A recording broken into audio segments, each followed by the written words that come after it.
भैया तो हर रूस लबाड़ी फूलरवा खातिर हो जीजा रूसल हाथुन दुलहिनिया खातिर हो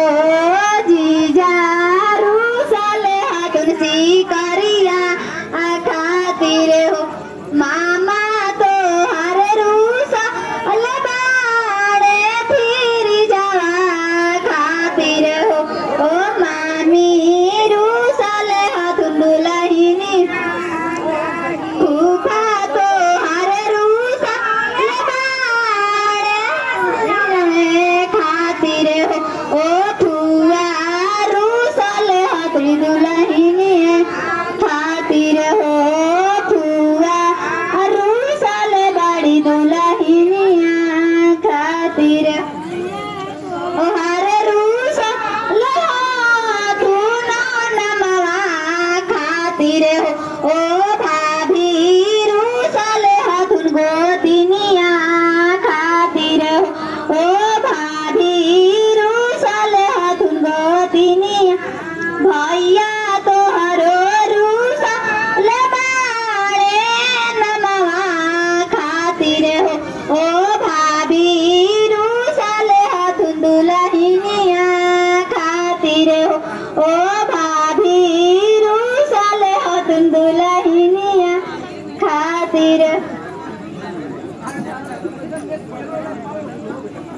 घर में से निकलालन मानी सा दुल्हा ओ साटा के बैठा से दोनों अंजूरी इया हो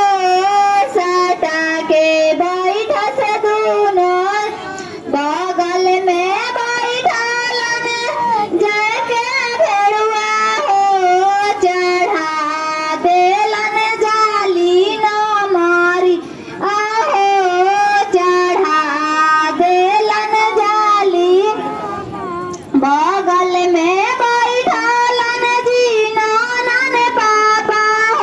ओ घुमा के फेंकस जाली न मारी आहो घुमा के फेंकस फाटल साटावा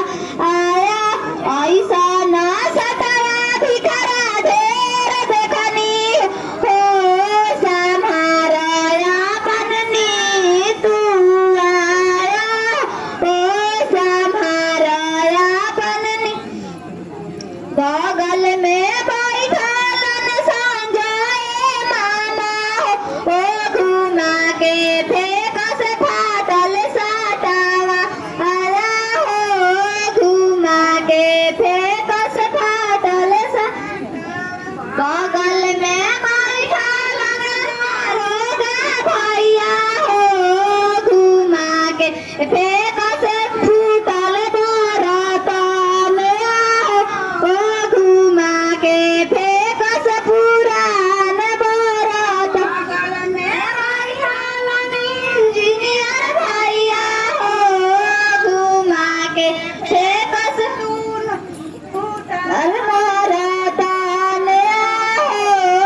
घुमा के ऐसन बरतनिया भिखरा ढेर देखनी हो ओ सम्हारा अपन बहिनी या हो सम्हारा अपन धी ऐसन बरतनिया मुहतकरा ढेर देखनी हो ओ सम्हारा अपन बहिनी या हो ऐसन ना मारिया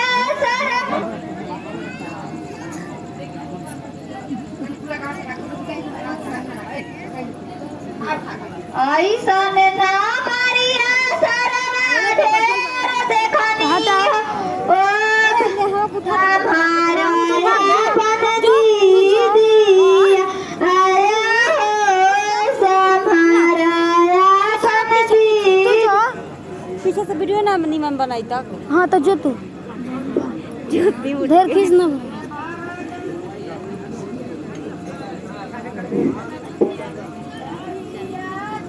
बरतने पुराण हवे सारा कहिया के बरतन पुराण हवे भिख मंगऊ कहिया से नीतु जवान हवे भिख मंगऊ कहिया से नीतु जवान सिनार वीडियो बनाओ तो कि देखा तारू सारा